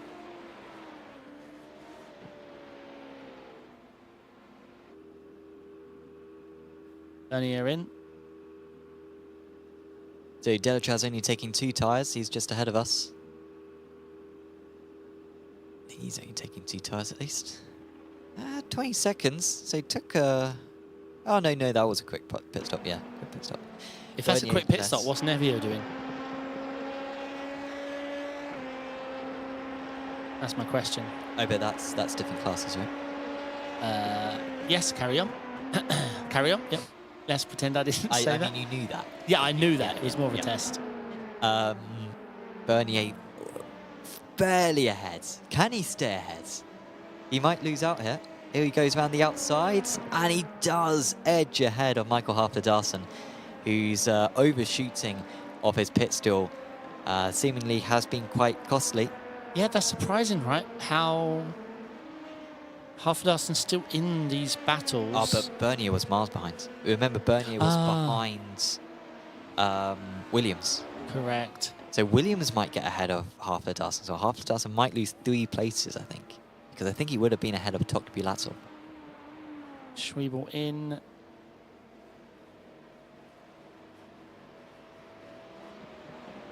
Behind Kroll. These 2 are the top 2 effectively in the GTP AMS. That's Kerquera. And these are teammates. Are they? No? How are these not teammates? They are. No, they're different, yeah. That's incredible how similar those liveries are, they? Totally different teams. Nothing to do with that. Duderev Motorsport Amateur and ACA Esports. John Williams had to reverse to his pit stall. Imagine going 2 laps longer than everyone to miss your box by a yard. I mentioned it, and it seems to have come true. This is a notoriously awful pit entry with the bumps. Well, it's still a lightning quick pit stop. Can he stay ahead of Bernier and Harper-Darson? It's not lightning compared to Nevio, who is in a different class. you know, you keep banging on. I don't know why you keep banging on about that point, but I definitely know it's not a mistake. I definitely know that you are making a point. Correct. You don't know what that point is, but... No. It will probably circle back around later on this evening. Well, it worked brilliantly for Williams. He's up into 4th position. He's cleared, but he's still ahead of Bernier, but he's cleared Harper-Darson. Yeah, but the missed pit box definitely cost him. Lost him against Tokyo-Bulatov. 100%, yeah. There's no way he only lost 8 tenths. Bernard in. Yeah, 6 seconds shorter was Williams in the pit stall, Tokyo-Bulatov. Either using a lot of fuel or put too much fuel in, or took 4 tyres, to be fair. Longfellow in. Bernard just ahead of Schnabel. Yeah, Schnabel has... this has cost him, right? Long pit stop. Well, he now needs to use these fresh tyres. Nah, mate, he's not getting... was it 16 seconds back? 15? Yeah, 15 seconds? I'm sorry, it's Suzuka. You know, even if this was a 2-hour race, you're not getting 15 seconds back. Not just that, passing's really hard. So even if you did catch back up, then you'd never half an hour to set up the pass. And this is a shame because unfortunately it seems like everything I chatted about and mentioned at the beginning has repeated itself. I mentioned the pit entry here and we've seen 4 or 5 cars miss the box, and I mentioned Schwiebel being on the wrong side of the strat call at Interlagos, and that seems to have come true. Oh, Origi from Bernard. Very nicely done. That was Nucera, sorry, on Origi. Oh. So that is with P3 then for Nucera. Right. And of course, these guys are yet to pit, so that's a big move actually. Origi's been holding up these other GTP Pro drivers for the entire race, and finally, his defense has been breached. And so Taroshki will be the next one to try to launch an attack, but yeah, that's good driving from Nucera. I don't know if John's been defending from... Oh, 3 wide. Whoa. Oh, that's very wide from the Beast Racing driver. And is he going to be able to get past eventually? Yeah, a week late. And Grissetto is going to try to go as well. This is him trying to get past Tim Perry, but Perry aggressively defends his position. If we look at John Williams having defend against Augustine, he's already now 2.5 seconds back off Anton. Yeah. Tokbulatov. Yeah, Anton. This is really costing him because he came out, 8/10 back. They've lost 2 seconds already.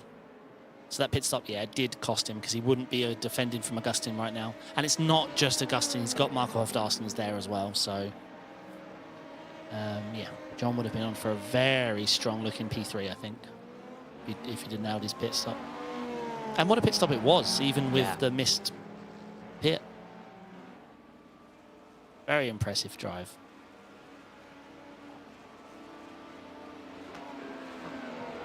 So Origi hasn't been dropped by Nucera.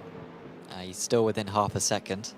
And Origi's looking very strong. We kept waiting for Taroski's move, but I mean, Taroski hasn't looked like having the overtaking prowess yet. I don't know if it's just a massive fuel save, but if it was, he compromised himself by this gap between Nucera and Segro. I would have tried to clear, because that gap's unfuel savable. It's 7.5 seconds. Yeah, best you can hope for is a P3. Correct. Might be a P6 for him, because we've already had Lennart Schnabel pit out of this fight, and Nevio Sutil as well. Madlaritsen is in.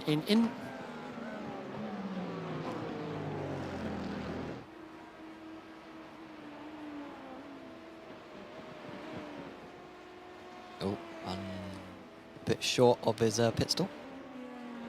Not going up on the jacks either, I didn't see that. Bit of a depressing thing we were discussing on the late Apex earlier today, which you can catch on the Apex Racing Team YouTube channel, as well as searching it on any podcast streaming platform. But we were discussing the development notes, which were released recently, and nothing about animated pit crews.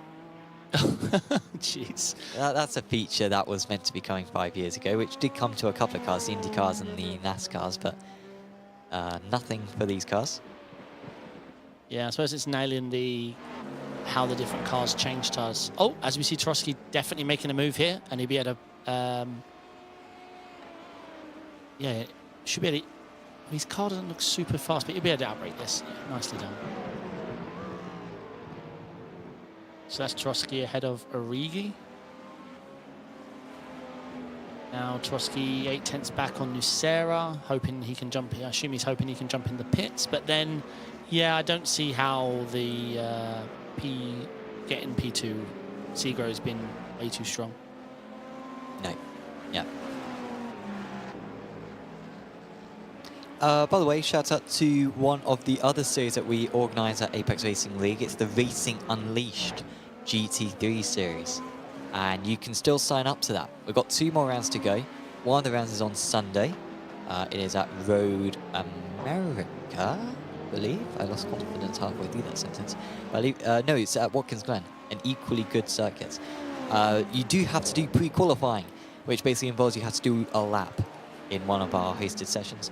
All you need to do is sign up for free at apexracingleague.com.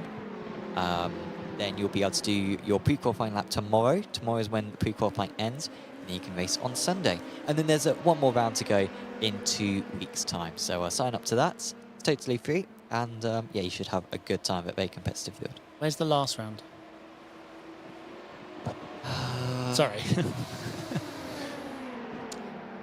Sebring. Oh. Sebring. What pre-queue is what days? Ends on the Friday. Saturday to Friday. And then the race is when? Sunday. What time? Sunday evening. Doesn't clash with F1. None of the rounds clash with F1 now. F1. And everyone's in apart from Segro. So this is a big pit stop for Toroshki. Let's see if he was saving fuel. Let's see if he can get ahead of Nucera, because this will probably be his best chance. Yeah, 100%. I think he will.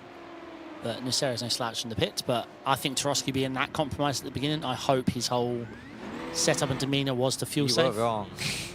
Toroshki was 2 seconds longer. Oh, he stays ahead of Origi just. But only just. Now, where are the others? Where's Satil? Wait, that is a miles really behind. quick pit stop from Nucera. Really quick. Yeah. 13.4. Yeah, he's 2 to 3 seconds quicker than most people. Second odd quicker than Norbert Tomas, 1.1. Toroski's pit stop just wasn't good. I mean, in these days, 1.1 seconds slower than his teammate, who definitely didn't have any drive because he was leading all race long. So Toroski's done something wrong there.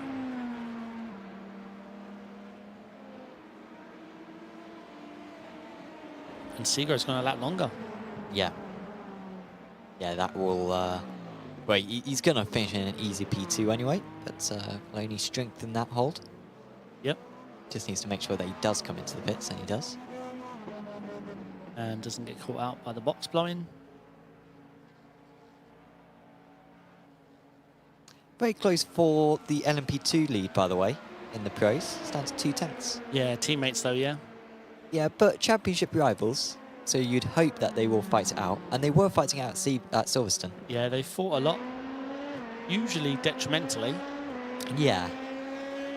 but fun nevertheless. They seemingly put in exactly the same amount of fuel. There were 0.08 of a second between their pit stops. Fastest pit stop of the day, Segro, 13.1. Very strong, and he clears the traffic, so excellent. That puts him only 5 seconds off the lead. Yep. Not sure why John's flashing. I am the faster class. What do you want? And under Verstappen rule, he got to the apex first, so yeah. Oh, and yeah, he owns the corner. Yeah, you own the next 6 if you get to the apex first. Yeah. Hate that phrase. What? You own the corner. Yeah, it's stupid.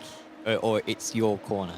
Even though it's sort of like a term which makes sense. Like, I dislike the phrase. It's such a possessive idea. Benja SA says vain? Question mark? Yes, No. but probably no. Look at the sun. And I think you can tell. Ooh. 3 green liveries all alongside. And off goes Churski. Wow, the speed difference really isn't that much there. You get cleared quite late.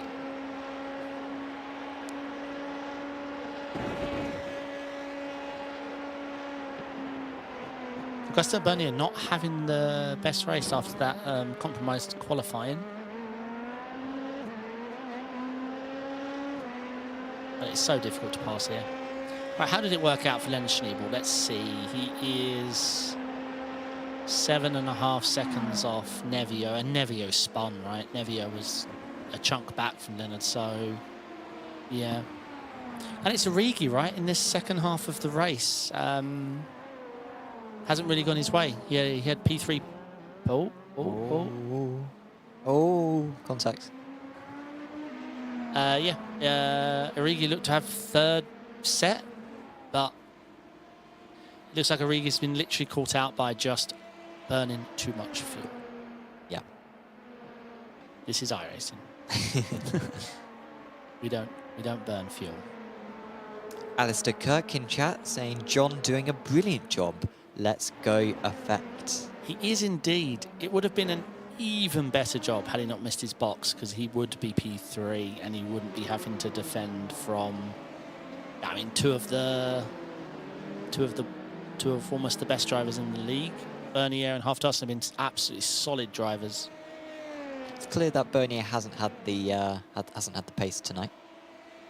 No. He didn't have a good qualifying session. and of course was overtaken by Williams. I don't think we ever saw the replay of Williams' move on Bernier. I don't know if that would be something particularly that we could find. But John is half an hour ago. Absolutely schooling, if I'm right. Oh, he's pulling away. I mean, 3 seconds, 2.8 less in the pits than all of them, including both the Delatraz leaders. 2.7, 2.8 seconds. Mega. And the pace he's carrying at the moment, he's doing it all correct.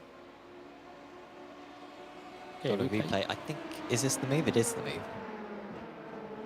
Oh, Very nice. beast. And this is Nucera and Origi. Yeah. Nicely So done. that was for P3. You always like seeing a 4K send a 9K and then confidently come off the corner and get it done and then out fuel save them by 3 seconds. Yep, yep. If John hadn't missed his box, it would have been an absolute, like, it already is an amazing pit stop, don't get me wrong, but he would have 100% jumped Anton. Because I know Anton's got that gap, but when he came out, it was 4 tenths. So this battle matters a lot because Delatraz at the moment in the championship. TP2. Delatraz is currently championship leader with 221. Bernier 217. Herbinho 211. Wow. So if Delatraz could win this race, he would move further clear of Herbinho, who dominated the first couple of rounds, won the first 2 rounds of the season. Not only that, he got pole position in the Something's first wrong 2 with rounds. Nevio. Nevio's off. Oh, yes. Nevio Soto is dropping. Hope. Oh, and... Oh, wow. He's hit the exit curb and must have hit the inside wall, I imagine. They are not having the best of luck, Mag, this season, are they? Unfortunately. Free position for Schnabel. He'll feel slightly worse, or slightly better about his longer pit stop. I don't think he feels good about his 15 seconds in pit mode longer. This is closer than it's ever been. Now, in any other car, he would be getting alongside by the end of the straight. But Yeah, he's in the dirt, yeah. in the LMP2, he's able to get within a tenth. Yeah, no breaking point at the end there. Yep, iRacing never tested the LMB2s after they changed the draft. Right, so this is what happened to Nevio. Oi, oi. Oh, no, he lost it earlier. I was Yeah. wrong. Lost it in turning. And that gravel really did not help him. He was carrying too much speed, and even the sticky gravel did not slow him down in time. That's a shame. That's race over. Well, he's got fast repair, but still. Yeah, he's just got back to the pits. You will be last bar Mads Lutsen. You'll be second to last out of the GTPs. I can't hear Delatraz on the radio saying team orders, Herbinho. Papaya rules. Think about what we talk about in our team meetings. Yeah. Oh, that's overshot. Only by the whole corner. So this is Sequeira, who's really lost out because of that. And it's Gordin, who's just in front of us. He might be able to get past. Orkov trying to take advantage as well. He's the one gaining. The three of them separated by just a couple of tenths of a second. But there is no change of position. And no, he's gone into the back of him. He is, and they're taking each other out. They're not teammates, but they have pretty much the exact same livery. That's really disappointing. That was... Who was that going into the back? Was it Gordin going into the back of Sequeira? And he kept the throttle in, and then unfortunately that cost him... Well, karma. Yeah. Yeah, if you're going to take someone out, at least practice how to execute it and make it look like netcode and all that. And say things on stream like, I didn't even feel it from my wheel. You know, things like that. Yeah, you know what to say, yeah. It's like a script.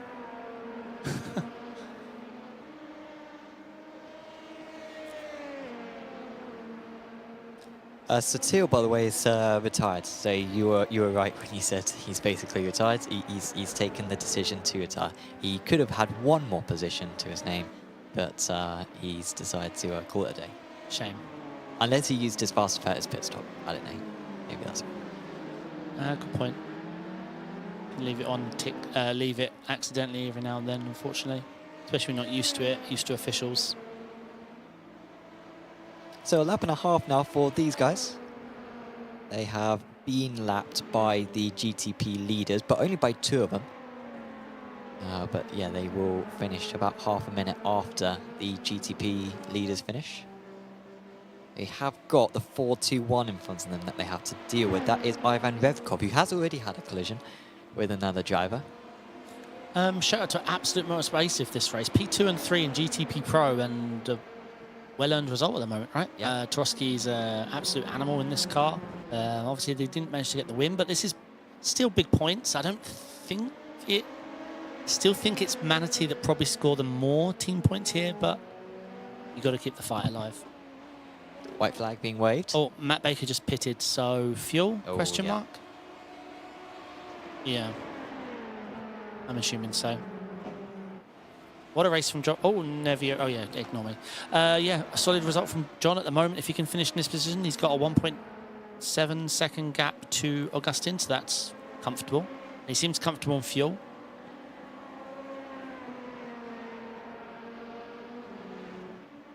Although I say he seems comfortable, when did John lose 5 seconds to Anton? It was 4 tenths. It's just built and built. So he's obviously Yeah. hyper saving because yeah, it was 4 tenths when he came out. Right, are we going to see a battle between the LMP2 Pro leaders? I mean, Anton, to be fair, actually, Anton took 4 tyres. Matt hasn't come back out. Oh, Maybe it was a network thing. he crashed apparently. Oh. But yeah, I hadn't noticed that Anton took 4 tyres, so he's only 2.5 seconds away from these Delachas guys at the end. He's been much faster in the second half of this race, but we'll come up short. Good. No, I mean, Habinho's... Oh, no, just a bit too much wheel spin. Looked like he might be lining something up. In the lead, though, he lost his crown to his teammate last time out, but he's going to return to the top step of the podium and extend his championship lead.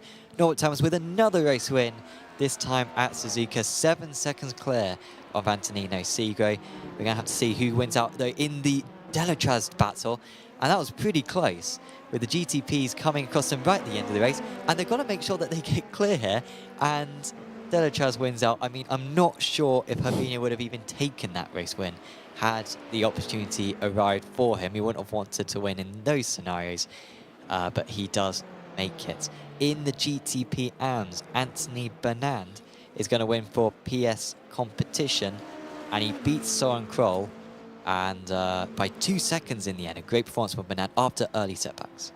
Yeah, stellar result. Yeah, what a race. And finally, Fabio Grossetti is going to get his first race win of the season. It's his first podium of the season. The man who entered this round in 13th in the championship finally delivers the performance that we know he is capable of. He beats Quer and Venaccio. Yeah, I think he was my pick for LMP2 AM winner, and yeah, finally showing the pace he had, winning by 2.5 seconds there. But I think it's going to take a... He's going to struggle with the LMP2 AM standings because that's so close. I mean, he's probably top 10 now. Yeah. But yeah, he will not be too much further up. But yeah, great result for Norbert Thomas there and co. And we will be able to have a chat with a few of our drivers in a little bit. Beast Racing finished all alongside each other again. This seems to happen a lot. All 3 align. Yeah. Yeah, Kroll ahead of Schwebig and Wells. Yeah. Kroll, of course, closing the championship lead there to Schwebig. But, I mean, that's another podium for Schwebig, who has been mightily consistent this season. Won the first round, but in the last 5 rounds, he's had a second, a third, a second, and a third. Yeah, absolutely stellar. So, yeah, really impressive from him in that one. Let's have a look at the results. There was Norbert Thomas, 8 seconds clear of the rest. 2 Italians on the podium, with Nucera finishing in 3rd. Trotsky with a disappointing day. Really did not seemingly have the pace. We thought he might have been being held up in the early stages, but he really just did not have the pace to challenge. In the GTP AMS, it was Bernard ahead of Kroll, ahead of Schwebig. In the LMP2s, it was Delachas ahead of Tokbulatov. Is that right? Oh, sorry, Herbinho. Sorry. Yeah, I was getting confused with the classes there. But yeah, Derchaz ahead of Herbinho. Sorry. Took Bilato very close by the end with good late pace, and John Williams with a phenomenal performance, a great overtake to finish in 4th place. Bernier, the man in form going into this round, a disappointing one. Just seeing in the background there, quite a heavy crash. I didn't see that No one. damage though. That's what you like to see. Yeah. They build these Dalaras very strong. Well, let's have an interview then with one of our drivers. And we got Fabio Grassetto, who is ready to have a chat with us. Fabio, congratulations. It's a long time coming, that one, but it's really good to see you back taking a race win. Hello guys, yeah, finally I did it. It was a long time since I got this P1, but yeah, finally I got to know a bit better this car, and we understood each other finally. Definitely, yeah. What is it about the car that you found? Was it like a setup thing, or was it a way to drive? What so well? Yeah, it was mainly the braking, because I was used to the Super Formula and in general Formula cars, where you have to brake a lot more initially. And here the braking is very different, so I understood it now, and maybe in the next rounds I can be more competitive. Absolutely. Well, yeah, that was very strong. I mean, I'm in the same, but I've been driving this car similar, and yeah, I've been locking my brakes a lot. It is a very tricky thing in this car, so yeah, it does take a while to get used to. How did you find Suzuka? We didn't have a whole lot of traffic management to deal with, but the little bit of traffic management that you did have to deal with, how was it? Yeah, I almost got an art attack in the penultimate lap because P1 tried to overtake me. Like he overtook me on turn 1. Yeah, the GTPs are faster on the straight, but like in the S's, they are not so fast.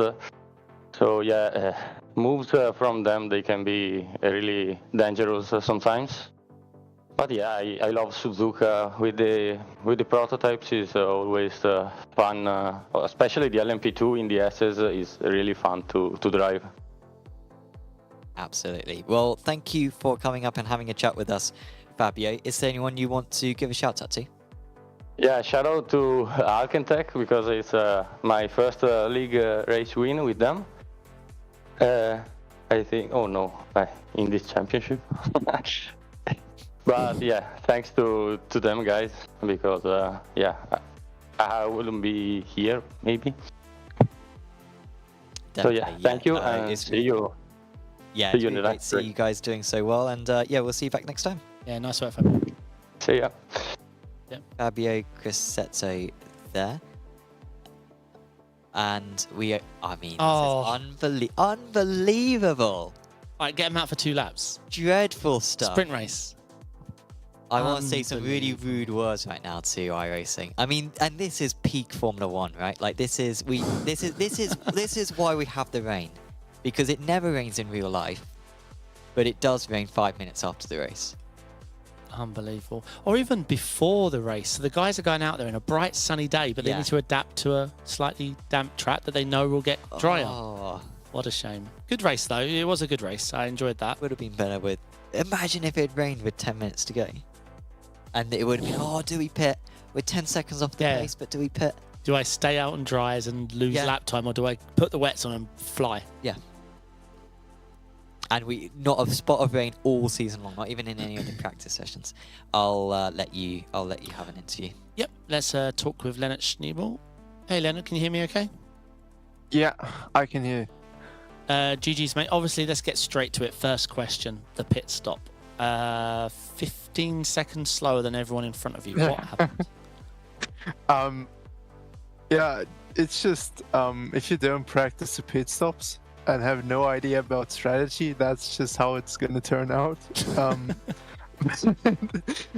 mean, it's been like that a couple times this season now, and I mean, still considering that I practiced about 10 laps for today, it's still a respectable position where I finished. So what is the what is it? Tires or fuel? What is it you're struggling with? Are you fueling them to the brim? What is it? We are doing on live coaching. I think it's probably the fuel. I started with like 65 liters of fuel, so I had to fill up nearly 50 liters, and I think that's like the major issue. Yeah, I'm gonna recommend a fuel calculator or iRacing Auto Fuel or Crew Chief, or just Googling it beforehand. How was it to drive this combo? And I don't know if you saw, but it's raining on the track now. Yeah, I saw it. It was really good to drive. I mean, I had major issues with the setup because the VRS standard package changed its setup. Supplier dude, whatever. So I had quite a hard time in practice getting used to the newer setups.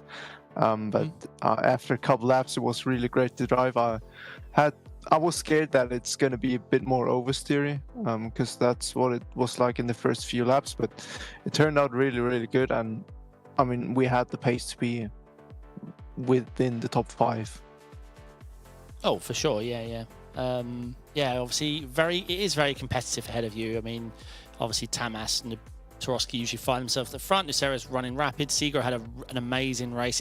Origi looked a lot faster than he normally does, so it was going to be very tough. Pit stop aside, yeah, you did well. So you're alert. Is this? I know you come in from the Formula background, but do you find yourself driving these a lot more in general, or just for the league?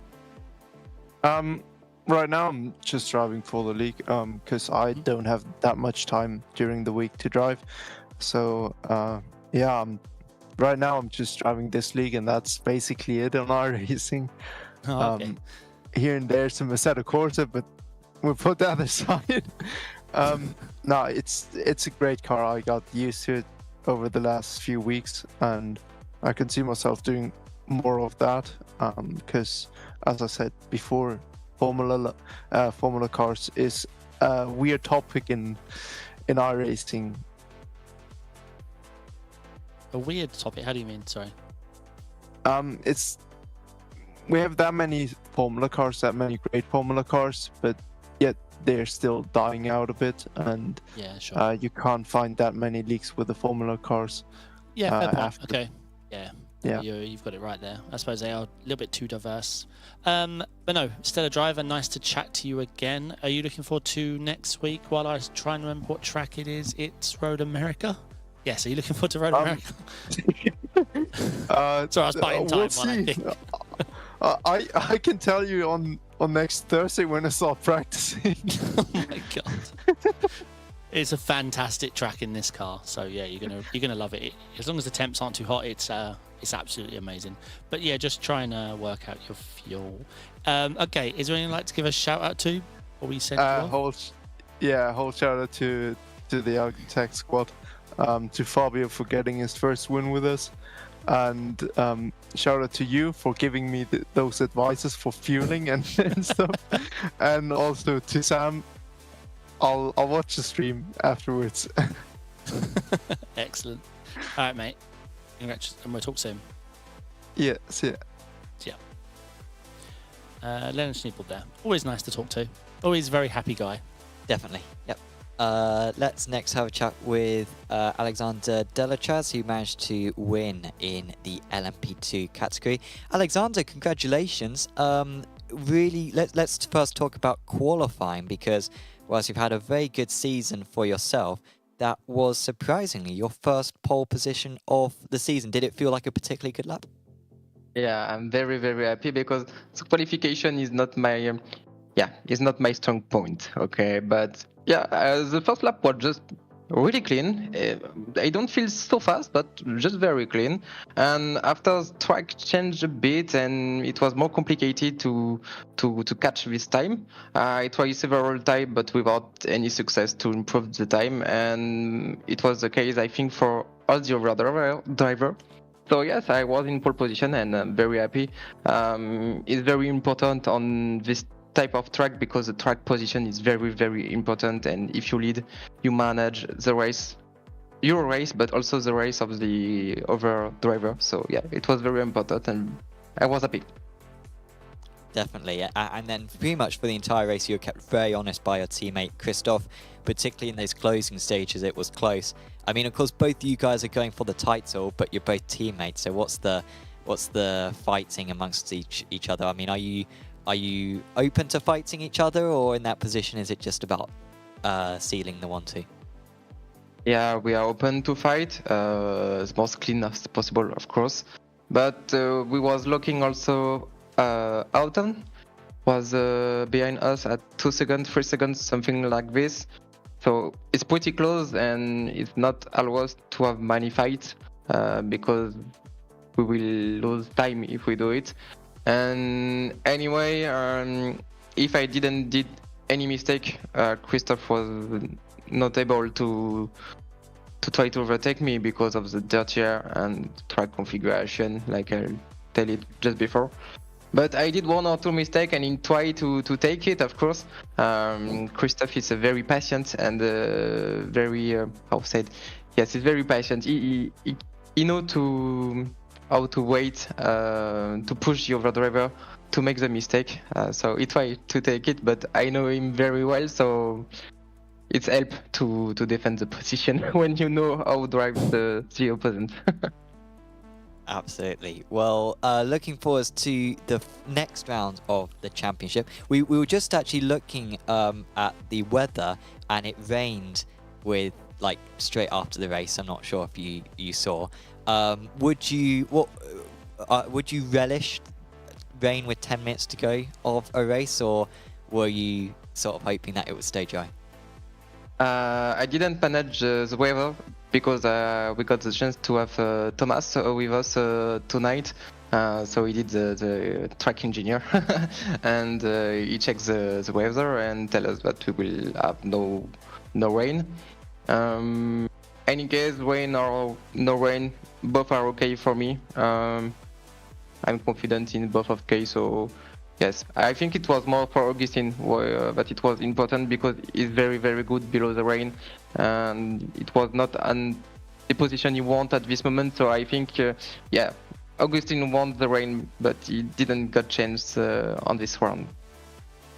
Well, we hopefully will see a bit of rain in the remaining rounds. Congratulations on another race win, Alexander. Anyone you want to give a shout out to? Like usually, Major Garage and PC Design are both sponsor, and all my team. Like always, we have a very, very nice team, and it's always a pleasure to make race with them. So thank you very much, and thank you also to the Apex Racing team, of course. Awesome. Thank you for the kind words, and we'll see you back next time. Yeah, GG's. Yes, bye. Alexander Derchaz with another race win in the LMP2s, extends his championship lead. One more interview. It's with Michael Hafler-Dawson. Michael, can you hear me okay? Yeah, I hear you. Hello, mate. How you been? Could have been better. Could have rained. Could have rained. You say that every time. I think Sam's just teasing me with the rain at this point. I think so. He waited for you to cross the checkered, and then he executed the rain command. Yeah, exactly. It started rain heavy after you guys finished. I'm trying to remember your race, the pit stop. What happened? Did you miss the box? I blame Christoph. he was right behind me. Obviously, started P4, and he went in the same lap. And I thought I braked early enough, but then overshot it. So I went into second place pit box and had to reverse. Otherwise, I think I would have come out. Otherwise, I think I would have come out before him. Yeah, because there's quite a few of you boxing. It did look critical. Yeah, I did think you was going to be clear. Bit of a shame. How did you find the race? The combo. Sorry, how did you find the combination of the traffic and the track? I mean, the combo was good. I mean, I had good race pace. I think for some part of the race, I had the fastest lap until the end. So pace was there. It's just poorly executed, I'd say. Yeah. And I assume it was just 2 tires, rears, was it? Yeah, rears. I know Augustine, or not Augustine, but Delapras took fronts because they had bit different setup, but my setup was killing my rears compared to them, so I couldn't have taken my fronts. I would have just spun around all the time. One thing that stood out to me, I don't know if you saw it in the race, but I was really impressed with John Williams' pit time. He missed the box, and his pit stop time was 2.8 seconds quicker than the leaders. Delatraz, Habinio, obviously 4 seconds quicker than yours, but obviously you missed 3.5 seconds quicker than yours. Was that something you was considering? Like, was there the fuel saving opportunity for that kind of saving? Because I think he went 2 laps longer as well. Yeah, I think he did. I don't know. I think, again, if I wouldn't have missed my box, I still would have been clear him by a fair few seconds, but yeah, we'll never know. I think I have to hire a new pit crew and pay Sam under the table for some rain. Yes. Yeah, I think I'll do the session creating next season for the prototypes. I'll send you my email. Please do. Road America, mate, you looking forward to that? I'm gonna say it every time I'm in there. As long as it rains, I'm happy. But yeah, Road America, I think it's gonna be a quite close track to everyone. I mean, it's not gonna be that much downforce, not many corners to mess up. So I mean, I think it's gonna be a really close one. And for the championship, I need it to rain the rest of the season. I'll see what I can do. Michael, again, lovely talking to you. Is there anyone you'd like to give a shout out to? Yeah, thanks to all the guys in Alkentekken, EMRT. Excellent, mate. All right. Well, I will see you at a rainy Road America next week.